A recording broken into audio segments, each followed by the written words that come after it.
How many people here actually are engaged in rating? Quite a few, okay. So, early part of last year, we had some changes to the appeal regulations, and the position on lodging appeals was quite dramatically altered. Up to that point in time, you could lodge a compiled list proposal at any time, you could lodge MCC proposals at any time, so long as the circumstances which were giving rise to that MCC were still occurring, still present. You could lodge a proposal following a tribunal decision any time up to the end of the list. And you could lodge a proposal following a valuation office agency notice at any time up to the end of the list as well. So that was all readily understood, quite easy to cope with. And then DCLG introduced a nasty alteration called the non-domestic rating brackets alteration of lists and appeals brackets England brackets regulations 2015. Trips off the tongue. I'm sure that's just at the forefront of everyone's mind. Came into effect end of March 2015. It applies to England only. The Scottish situation was different in any case, and the Welsh situation remained as it was, like that. So England gets special treatment, and the Welsh system, a great system. It has its own valuation tribunal, which doesn't have statement of case. Professor Zellick never went there. It was fantastic. Northern Ireland had its own revaluation, obviously, at the 1st of April 15, and a whole different set of regulations apply over there. Don't ask me what they are, because I have no idea. I've never practiced there and probably never will. Now, the important thing to bear in mind, if you're trying to reference that piece of legislation, is that it's quite difficult because it overlays another piece of legislation. It's an amendment to an existing piece of legislation. Now, I always direct people to this website because I think it's really, really good, which is legislation.gov.uk. And you can get on there every act of Parliament, going back to, who knows, Henry VIII probably, free, in PDF form. And I think that's brilliant. So I always bring reference to that in my slides. And what you need to do is have a look at the two pieces of legislation and actually overlay them, one on top of t'other, and then you can see all the cross-referencing. Now, that's a pretty difficult job to do. So as a little exercise to keep one of our graduates happy for a morning, I got him to do it. And he came back about 3 weeks later and said, I've done it. And it was just a sea of red ink where he'd had to make all these various changes. A fabulous piece of work. And if anybody would like a copy, leave me your business card afterwards and I'll send you one. It might save you the job of doing that. So the regs are divided into two parts. First bit is citation, application, commencement, interpretation. That's all unchanged from before. And the second bit is the bit that got altered. Now, these are the various bits. I'm just going to run through this very briefly because it's pretty boring stuff and most of you practicing rating will already know it. Reg 4 is the circumstances in which the proposal can be made. Reg 5, periods in which proposals can be made. Reg 6, proposals general. FEO acknowledgements in Reg 7. Disputes and validity in Reg 8. Reg 9, procedure after making proposals. Every aspect is covered here.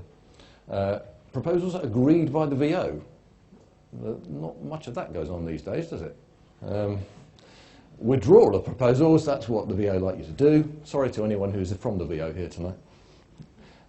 Regulation 12, agreed alterations following proposals. Well, again, I can't remember the last time I did one of those. Disagreements as to proposed alterations, we have plenty of those. And time from which alteration is to have effect. Now, that was the really key regulation change, the last one, Regulation 14. So, in the brave new world, which exists between 1st of April 15 and 31st of March 17, compiled list proposals, you can lodge them, but they'll be time limited. 1st of April 15. You cannot go back beyond that date. Valuation Office notices for alterations made before 1st of April 15, you have 6 months from the date of the notice. So if you've got one that's older, then you're stuck. You can still make the appeal, but it won't be backdated beyond the 1st of April. VO ends after the 1st of April 15. You've got to get the appeal in before March 2017. Unless it's the one that's late in the list, and then you'll have 6 months from the date of, date of issue, if it goes beyond 31st March. MCCs, everyone familiar with what I mean by an MCC proposal, material change of circumstance? Can't go back before the 1st of April 15. Obviously, it's still got to be made within the period when the MCC is occurring.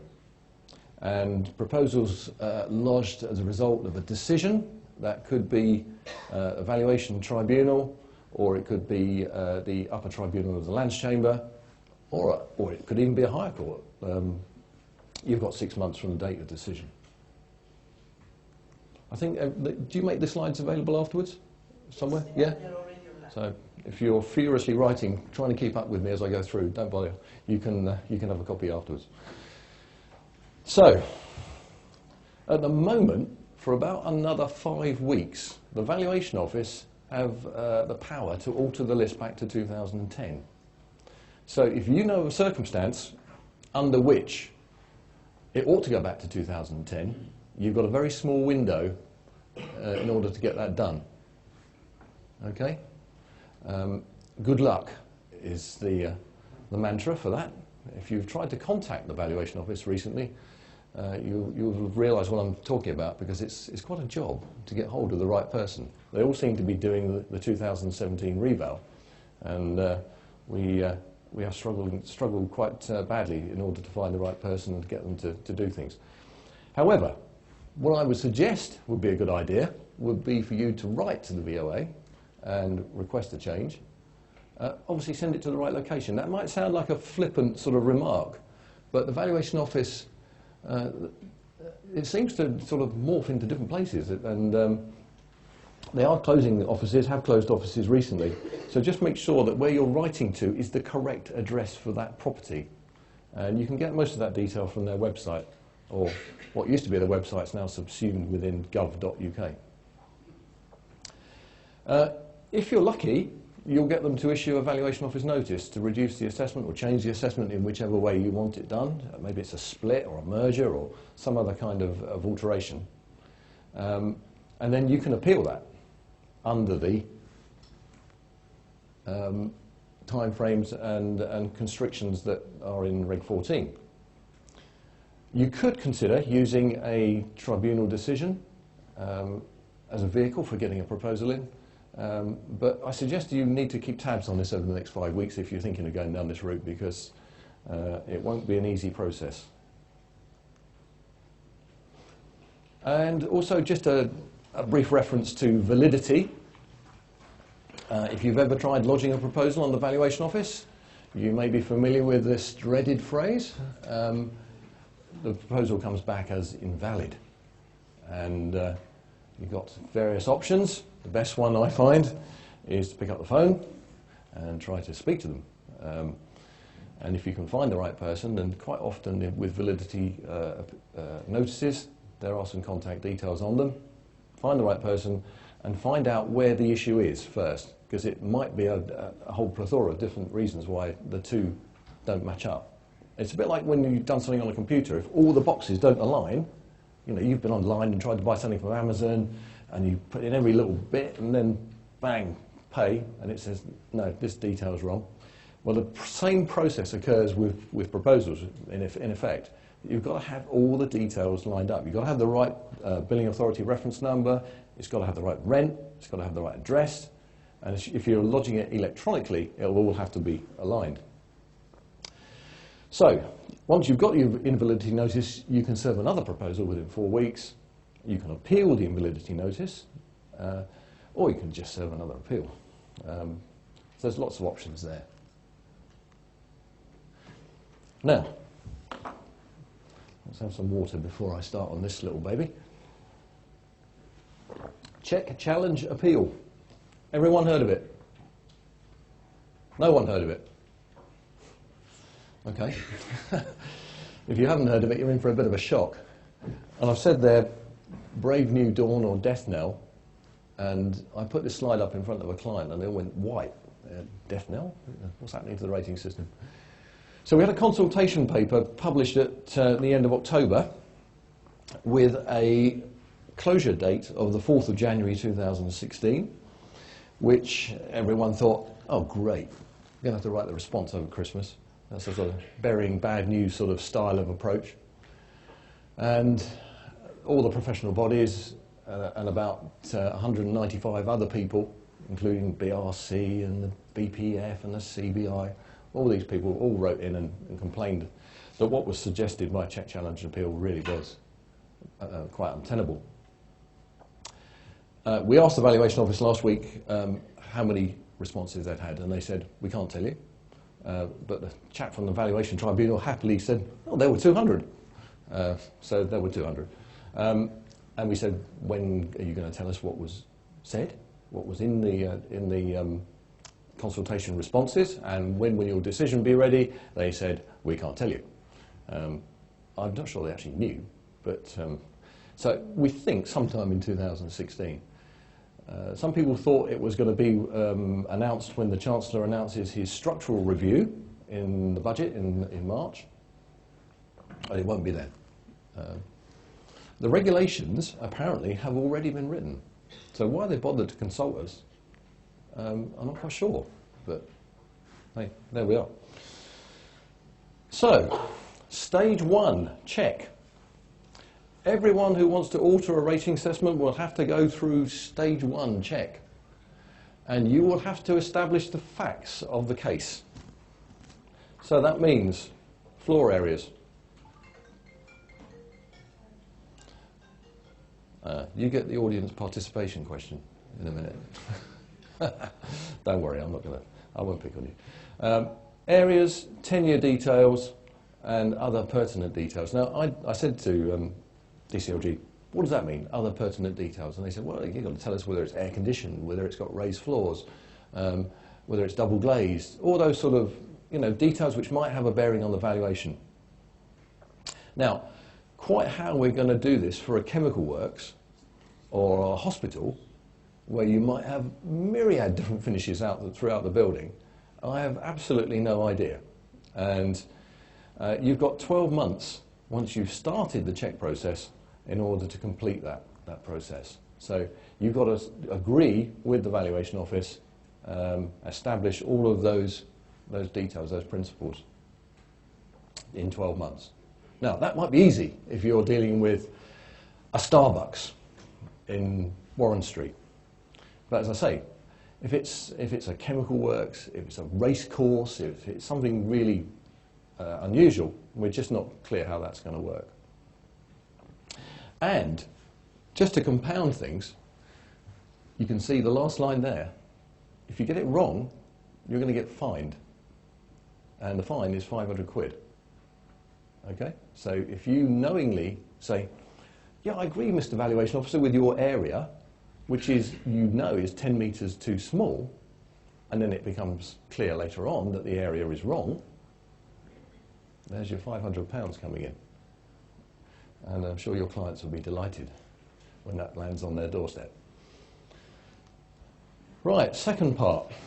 Let's assume you've gone through check, you've got to the end of 12 months, and you want to move on to the challenge. You've got all your facts established, you know exactly what you're dealing with, and you want to start to challenge either the values, the methodology, some other aspect of the case. It could be unit of assessment, anything.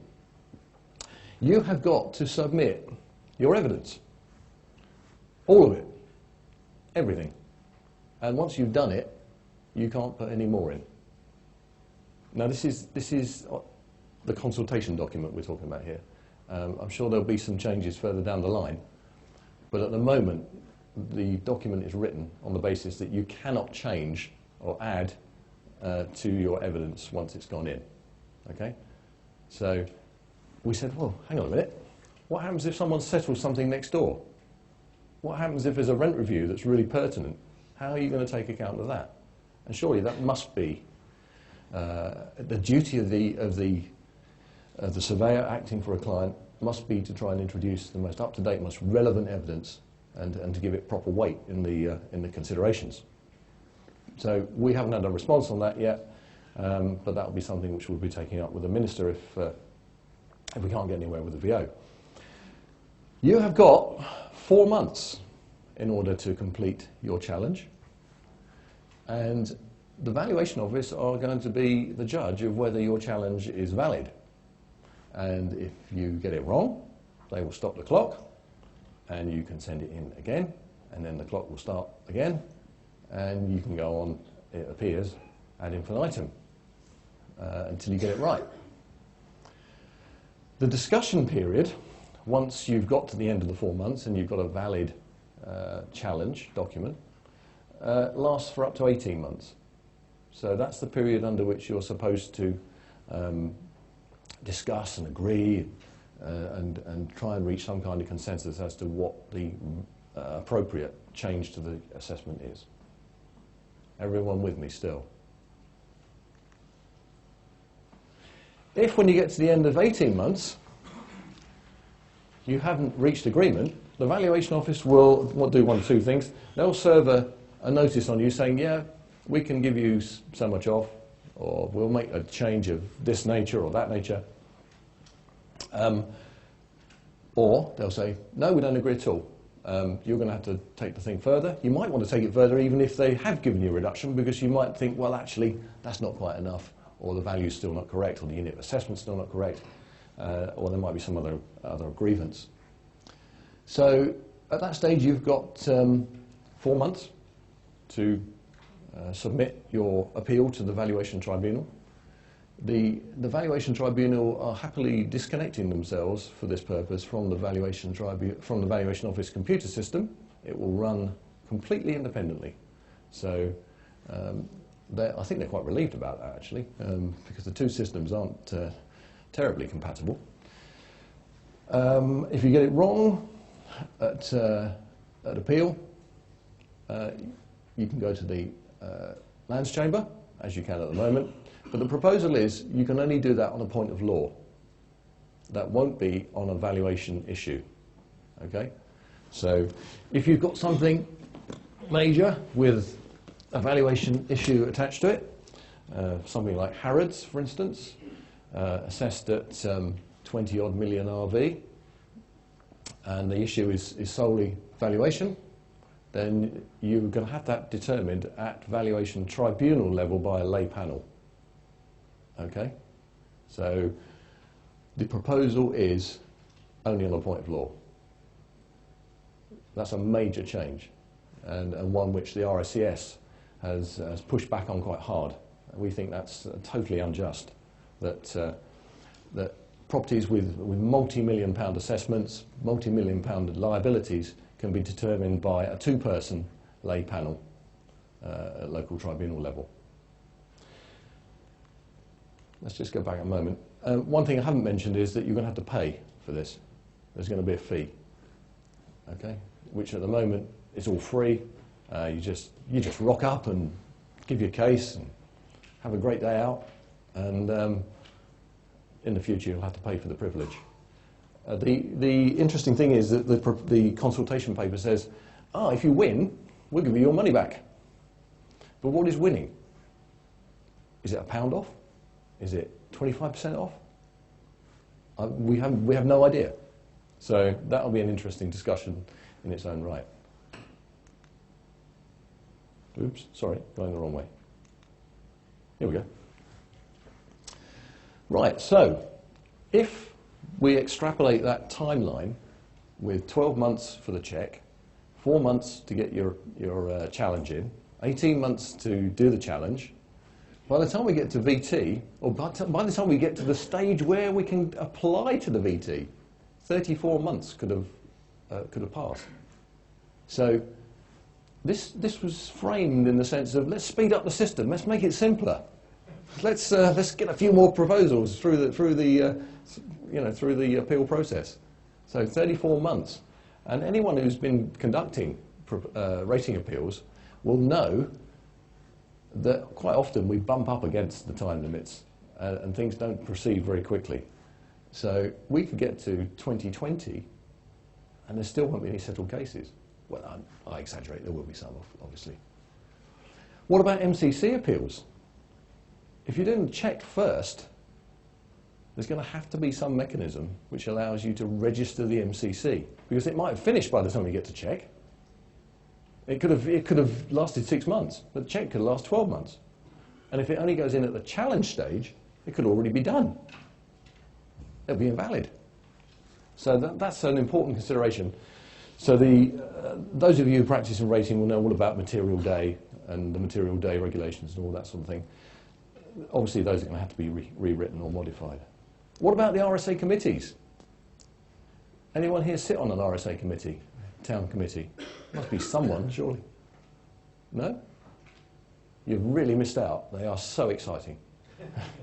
At the moment, look, I've spelled committee wrong as well. At the moment, we have a network of committees which deal with town centre shopping zone A's. And the idea is that rather than 200 people negotiating, we have 3 or 4, and they set the basis, and everything proceeds from there. Now, I think, actually, that might work quite well in this new system if we do them before the check stage. So everyone gets together, submits all their evidence to the committee, it gets agreed, and then we can all go to check, deal with it at check, and miss out the challenge. That might work really well, but it will rely on all of you people being there to submit your evidence and have the permission of your clients to submit the evidence to other firms who might not share the same levels of data protection and same professional standards as you. The really difficult point is this one about new evidence not being added during the process. And you will have noticed that at no point has the valuation office been compelled to supply you with any evidence. So this is a completely one-sided process. If you were cynical, you'd say, well, this is all about reducing numbers of appeals, isn't it? That's the name of the game. So by the time you get to the appeal, you may still not know what the valuation officer based your case on. Now, in an assessed tax, that strikes me as being completely wrong. You should be able to see exactly what someone's done to arrive at your assessment. So what should we do? Well, you could take a punt and try and agree the assessment prior to this whole thing coming in. The list goes on deposit in 2016, later this year. I would say, yeah, there's a fair chance of that, but again, you know, how motivated are the valuation officers going to be to agree anything at that period? Just how much can you get done in 6 months? You could say, well, I'm going to get my appeal in straight away, get my check in right at the beginning of the process because it's going to take 34 months, you know, even before I get to VT. Yeah, but if you stick a whole batch in, don't forget that they might all come together later on, so you'll be doing loads of challenges in that 4-month period. So if you think, oh, I've got a client portfolio, 200 shops, wham, straight in, check. They all take 12 months. You've then got 200 challenges to do in 4 months. So just be careful about, you know, staggering these things through the process. And you know, programming of appeals, getting all these appeals in the same area dealt with at the same time. What's going to happen with that? I mean, that's just gone out the window, isn't it? You need to be careful about what you select. Choose the cases where you can set tone. And if you're a client, and take some proper advice, I would say. Don't get stuck in this process. I've only got 10 minutes left. I'm going to have to rattle through the rest of this. Sorry, I kept banged on a bit long about that, but it's a bit of a pet subject for me. Right, local effects of the 217 reval. This is the fun bit. How much RV is there in London? Anyone got any idea? At the moment, about 27 billion out of 65 in the whole country. So a massive chunk of the country's RV is inside the M25. In Westminster, because this is supposed to be local, I suppose we've got retail, offices, we've got some public sector stuff, which is cost-based, and we've got leisure. Those are the primary classes. We haven't got much industrial, and there's no distribution sheds in Westminster. Not that I'm aware of, unless you know some. So, where do we think things are going in the retail world? We've got Regent Street, Bond Street, Oxford Street. Anyone think they know the answer to that? What's the uplift going to be, 2008 to 2015? 26? Any better offers than that? 200%. 200? You're bullish. We think it's about 68. Bond Street. Any ideas on Bond Street? The world's premier retail location, according to my wife. 74%. She obviously spends a lot there. Regent Street. 31%. So Regent Street actually, in the 2010 list, is assessed in a peak stretch at the same level as the Oxford Street shops, prime, which is quite interesting. It's not going to go up as much, according to our research carried out by our able assistant in the third row. Offices. Anyone recognise that building? There should be at least 2 people in this room who recognise that building because they work there. That's our office in Bolton Street. I reckon that's going to be up about 50%. It's currently 500. It'll be up 750, 800. And that's a pretty humdrum office, believe me. It's in a fairly busy street. The best stuff will undoubtedly be higher. Leisure, I think maybe 50%. I don't know, I don't do much leisure in central London. Some of it will be R&E based valuation, some will be rentals, but I would have thought around Leicester Square, there may be some experts in the room tonight, but 50% is entirely plausible. Cost based. Now, I'll be amazed if anyone in this room, apart from one person, recognises those 2 buildings. Any takers?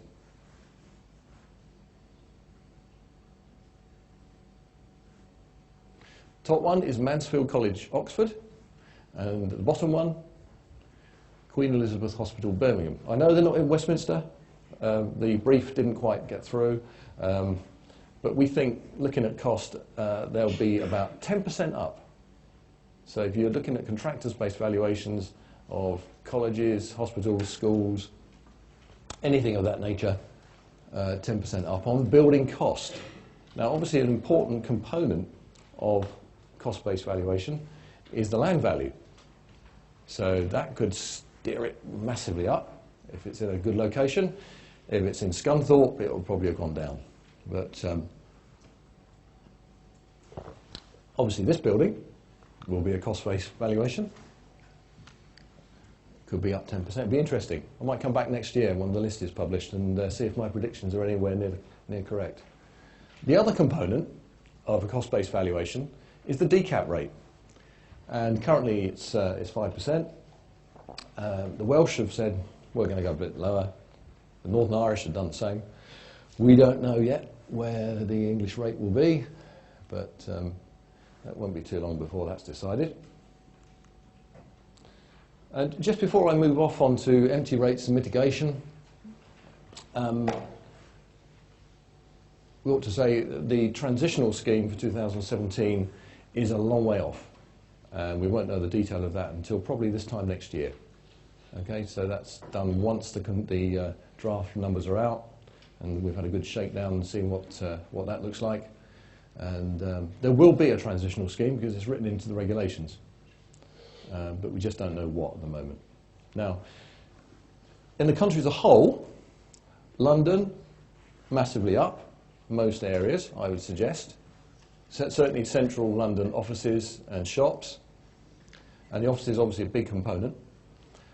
The rest of the country, there'll be people in the room here who operate in the provinces, and you'll know that retail in provincial towns is a bit of a disaster, and the offices really haven't moved very much in places like Norwich. There'll be a real mixed bag. So the transitional scheme will have to be quite comprehensive. It'll have to cope with the downward people, and it'll have to cushion the people who are coming up quite considerably. But more of that next year. If you come back for the second or the third instalment, we'll have a look at that then and work out how it's all going to hang together.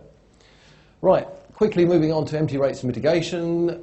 Really falls under 3 headings: charitable occupations, intermittent and Bluetooth.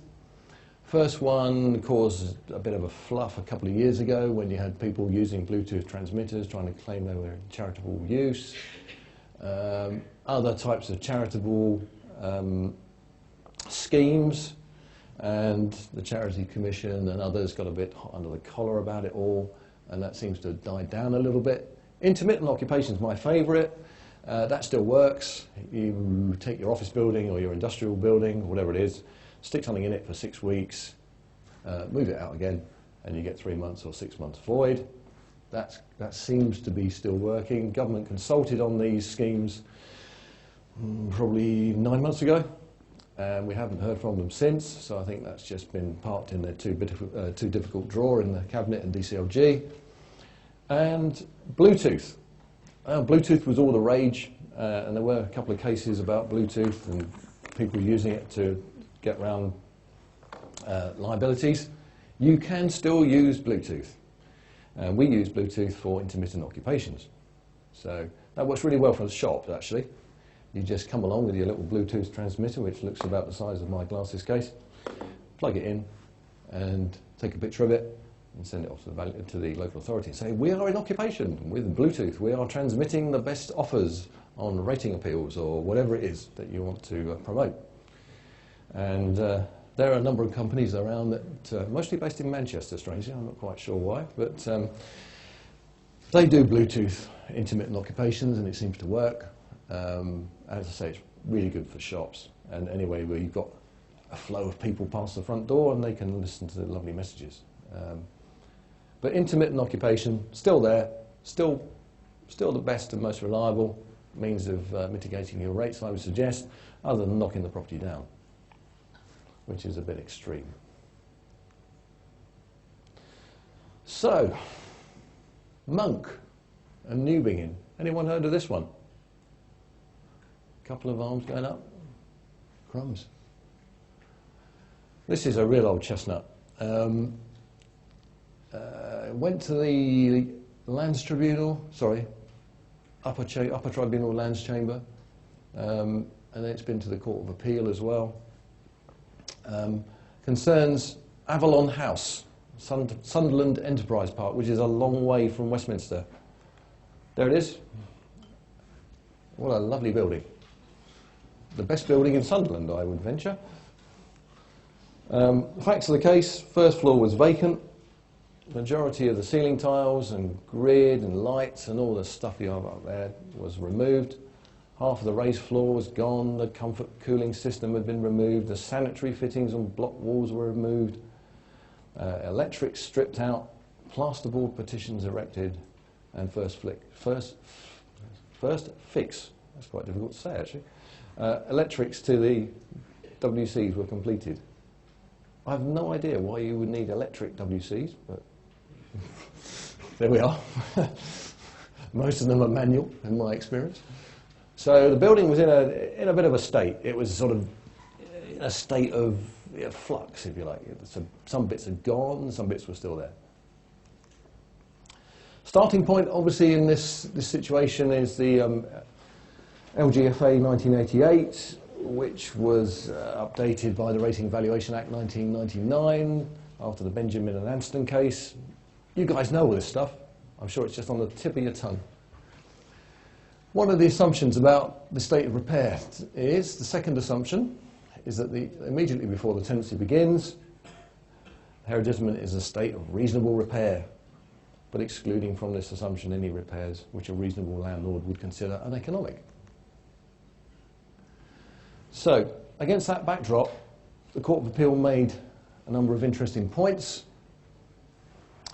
They looked at whether there is a need to distinguish between repairs and improvements, and concluded that the only kind of work that can be assumed to be carried out is work that can properly be, there's another typo in there, described as repair. Now, they referred to a case called McDougall and Easington, which actually concerned a house, nothing to do with commercial property, in which 3 tests about whether it was repair or renewal were promulgated, whether it affected the whole or of the structure or a subsidiary part. And obviously in the case of Monk, it wasn't the whole. Whether it resulted in a building of wholly different character. Well, I think that office building still looked pretty much like an office building. And the cost of the works in relation to the previous value of the building, and their effect on value and the lifespan of the building. So quite a bit to grapple with there. So that was fine in relation to what was described in Easington as a, getting close, aren't I, as a letting house. So anyway, just briefly summing up, because my friend over on the desk there is saying, get on with it. It's taking far too long. Hereditaments undergoing refurb stay in the list, okay? Unless the works affect the whole of the structure, or the character is changed, what were the costs? But what is the definition of structure? Well, I don't know. How do you define the character of a building? Does it involve change of use? What are the cost guidelines? The court didn't say, you know, you should use these ones. If you had 2 adjoining buildings, one had works going on, would the only allowance be on the one with no works? You can get that crazy situation where one is full of builders, and that doesn't get an allowance. You can't take it out of the list. And the other one next door, which is affected by the noise, gets the allowance. A bit mad. And what about buildings damaged by fire and flood? So the matter's under consideration by the VOA, and has been for a long time. The rating manual, I think, has now been updated and published. You should lodge your proposals very carefully. In this scenario, you can get the building out when it goes beyond the point when it's uneconomic to put it back into the state it was in before you started. Get your heads around that one. So what it means is you should lodge proposals for deletion at regular intervals, just to be safe. The Supreme Court is going to hear this case. Now, they've got a cracking record of making cock-ups of decisions, so I wouldn't be sure that they're going to come out with the right answer. But luckily, I heard today that the RSA and the BPF have been granted leave to contribute to the hearing. So they're going to be providing evidence, and I do believe they have retained Dan Kalinsky, who will be familiar to some of you, excellent QC, to act on behalf of the 2 institutions. So we're hopeful that with Dan's involvement and the involvement of the RSA, that some common sense will prevail. Just a couple more visual pictures for you. Anyone know where this is? It is in Westminster. That's Pall Mall. I think you could safely say that building would be deleted. The one on the right and the one on the left probably get a reduction as well. This one, which is Millbank Tower at the top, nice view, being converted into a sales suite for another building nearby, I would say no. Even though it can't be occupied, stays in the list. And to sum up, just another case to have on your radar, Mazars, or more properly known as Wallway versus Mazars, which involves an office building with 2 floors separated by other floors, and a surveyor decided we have a great game to stick a proposal in and see if we get the 2 merged, and then ask for a B allowance for the fact that they weren't together. It went all the way up to the Supreme Court, and I've already told you how good they are at making decisions, and they said, we think we'll sort of widen the scope of this a little bit and think about how we can cause maximum hassle to the rest of the world. And they said, even where you've got 2 floors which are contiguous, they're sitting like that, one on top of t'other, and the floor of one is the ceiling of the other. If you have to go out into the public areas, into the common parts, to access other floor, we think they should be separate. Oh, great news. So all those assessments, built up of many, many floors in office buildings and other buildings, are now going to be divided. And the Valuation Office are issuing information to their staff at the beginning of March. So they've got a month, if they want to go back all the way to 2010, to divide those floors and remove all the quantum allowances that go with them. So beware. One central London firm calculated, I'm not sure where they got the numbers from, that it was £720 million worth of liability at stake in London. Fabulous figure. And you can see why the revenue was so interested in it, if that is the case. So that's been to the Supreme Court, and you just need to be really aware that could be coming down the tracks, and well worth a read of the Supreme Court decision. If you are advising clients on acquisitions, and you're thinking, oh, look, the assessment for these number of floors in this building, which I'm acquiring, is all one figure, you just need to have a slight sort of sideways think and think, actually, if I take all the allowances off and separately assess each of those floors, then the liability I've told them that they're going to be paying could be wrong, very wrong. So just be aware of that. The other thing to be aware of, just before I finish, is that the Valuation Tribunal for England has got a new president, or will have a new president soon. Professor Zellick, one of the best liked persons in the whole of the profession, has retired, and a new caucus of vice presidents, known by Mr. Masella as the Hive, has taken over the direction of producing practice statements, of which we usually get about one a week. And a whole new regime is coming there as well. Those of you who practice in rating will love producing statements of case. They may soon be a thing of the past, we hope. We'll know in the next few months. So, as I've overrun, I think I better stop there. We're going to do a few Q&A sessions if anyone wants to. The last slide. There is another one. There is, and it would be most remiss of me, because Faye, who's sitting on this bench there, actually spent time putting this together. This is just a brief conclusion and checklist for you to have a look at if you are interested in rating. So, thank you very much. Thank you. Please join me in thanking Mark for